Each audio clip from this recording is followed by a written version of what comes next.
Alô, varaneiros, pra você ligado na varanda mais famosa do Brasil, um grande abraço. Cheguei pra falar tudo sobre o Santos Futebol Clube e vamos falar sobre contratações. Tá muito quente o assunto contratações, o Santos corre contra o tempo para realmente concluir os últimos detalhes da chegada de alguns jogadores. Vamos falar muito sobre isso, quero falar sobre Angulo. O Santos está com dificuldades para conseguir a liberação do Angulo junto ao Cruz Azul.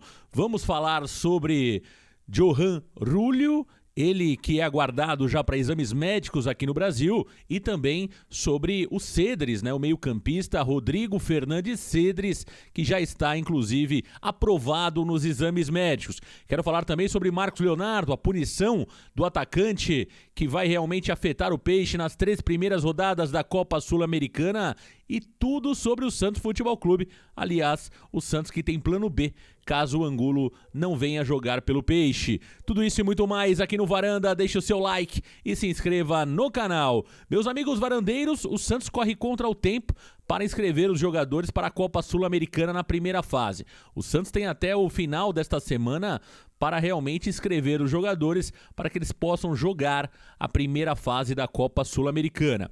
Contratado, o Santos tem, neste momento, o Rodrigo Fernandes Cedres, ele que tem 26 anos de idade, uruguaio, estava jogando pelo Guarani do Paraguai. Ontem esteve na Vila Belmiro, fez exames médicos. O jogador que é conhecido como Pitbull está realmente contratado pelo Santos Futebol Clube e é mais um reforço. O Santos também está muito próximo de anunciar Johan Rulio. O jogador já está certo com o Santos Futebol Clube. No dia de ontem foi liberado pela LDU e é aguardado no dia de amanhã para ser anunciado e também realizar os exames médicos. Agora, um jogador que estava certo com o Santos Futebol Clube, mas que neste momento enfrenta dificuldades para conseguir a sua liberação junto ao seu time, é o Angulo. É isso mesmo. Bryan Angulo, ele que tem 26 anos de idade, equatoriano, não está conseguindo a sua liberação junto ao Cruz Azul. O contrato do Bryan Angulo vai até 30 de junho.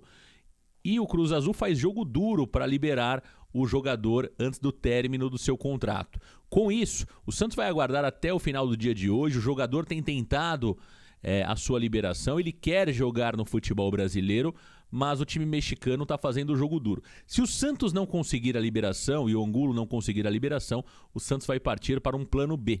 E este plano B também é sul-americano. Portanto, tá aí, o Santos correndo contra o tempo. Então, confirmado, contratações confirmadas, o Santos tem o Michael, o Santos tem o Auro Júnior, que inclusive já jogou, o Santos tem o William Maranhão, o Santos tem o Cedres, o Santos tem também agora o Rulio. Portanto, são estes jogadores que estão confirmados as contratações do Santos no ano de 2022, para o restante da temporada, já na gestão do Fabian Bustos. Lembrando que todos esses jogadores estão com o aval do Bustos, hein? Todos esses jogadores têm o carimbo do Fabian Bustos. Meus amigos varandeiros, falamos sobre as contratações e hoje nós teremos mais novidades. E agora eu quero falar sobre o Marcos Leonardo. O Marcos Leonardo foi punido pela Conmebol em 3 partidas devido àquela expulsão lá no Equador contra o Barcelona, Após a partida, o Marcos Leonardo reclamou de uma forma bastante incisiva com o árbitro da partida e levou 3 jogos de gancho. Como a próxima competição sul-americana que o Santos tem pela frente é a própria sul-americana agora, com isso o Marcos Leonardo está de fora das 3 primeiras rodadas da Copa Sul-Americana. Uma notícia muito ruim, ele que está na seleção brasileira de base.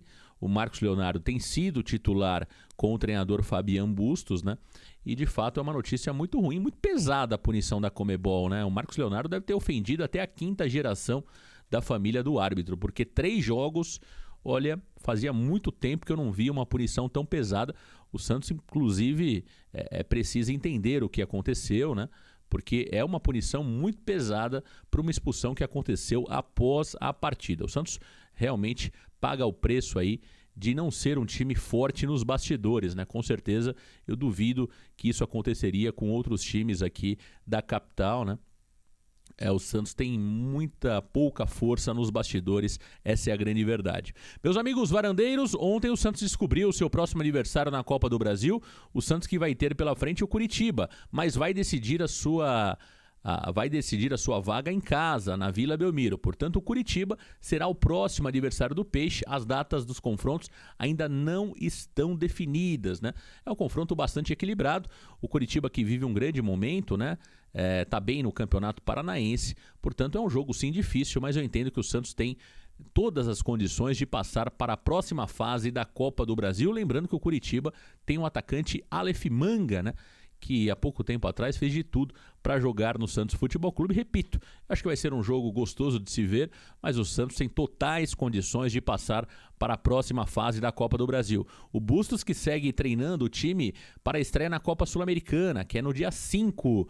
No próximo meio de semana, o Santos vai ter o Banfield na Argentina. Um jogo complicado pela Copa Sul-Americana. Na sequência, o Santos estreia no Campeonato Brasileiro contra o Fluminense no Maracanã. Portanto, 2 jogos difíceis para o Fabian Bustos, mas ele que está preparando o time para o início, né? Para o início do Campeonato Brasileiro e da Copa Sul-Americana. O Michael deve ser a grande novidade na zaga, fazendo dupla com o Eduardo Bauerman. O Madson deve jogar pelo lado direito e aí fica a dúvida, né? Como vai ser armado o meio-campo do Santos? Eu estou apostando que muito provavelmente o Rodrigo Fernandes Cedres seja o primeiro volante e aí como segundo homem de meio campo o Zanocelo ou até mesmo o jogador Sandri, né? Eu entendo que o Rodrigo Fernandes vai brigar pela posição com o William Maranhão de 5.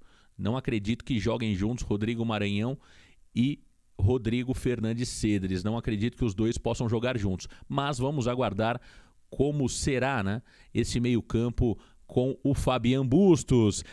Meus amigos varandeiros, daqui a pouquinho tem o programa Santos Total do meio-dia às 13. Lembrando que a programação do Varanda tem o Santos Total do meio-dia às 13 e também o Debate Santástico das 20h30 até às 22h. É o Santos que se movimenta no mercado de contratações. E aí, você está aprovando as contratações do Santos Futebol Clube para a temporada 2022? Era isso que você esperava? Ou realmente o Santos poderia ter trazido jogadores com maior nome, realmente com maior grife? Aliás, me parece que pelo menos esse ano o Santos estudou melhor o mercado, né? Tem apostado no mercado sul-americano, que é um mercado mais barato.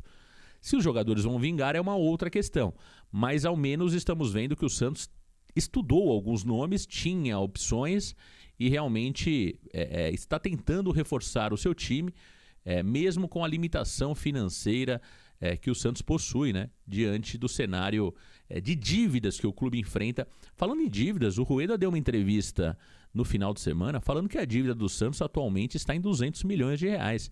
É um número muito interessante, porque o Rueda, quando assumiu, mencionou que a dívida do Santos era 700 milhões, depois no final do ano falou que estava em 550 milhões e de repente a dívida já está em 200 milhões de reais. Portanto, se isso se confirmar, se realmente for verdadeira a informação do presidente Andrés Rueda, é um grande avanço, né? 200 milhões de reais seria a dívida atual do Santos. Eu acho muito difícil que esse número realmente esteja correto, porque a dívida teria caído drasticamente em pouquíssimo tempo, né? Por mais que houveram várias renegociações, é preciso entender se esse valor foi realmente pago ou se foi renegociado, né? Ou se a dívida foi renegociada. Se a dívida foi renegociada, ela permanece sendo um passivo, né? Por mais que tenha um prazo maior para pagar ainda. Mas, de qualquer forma, é preciso entender bem esses números que foram falados aí pelo presidente Andrés Rueda do Peixe. É isso, meus amigos varandeiros. Um grande abraço e até daqui a pouquinho nos programas e nas lives do Varanda Futebol Debate. Grande abraço, tchau!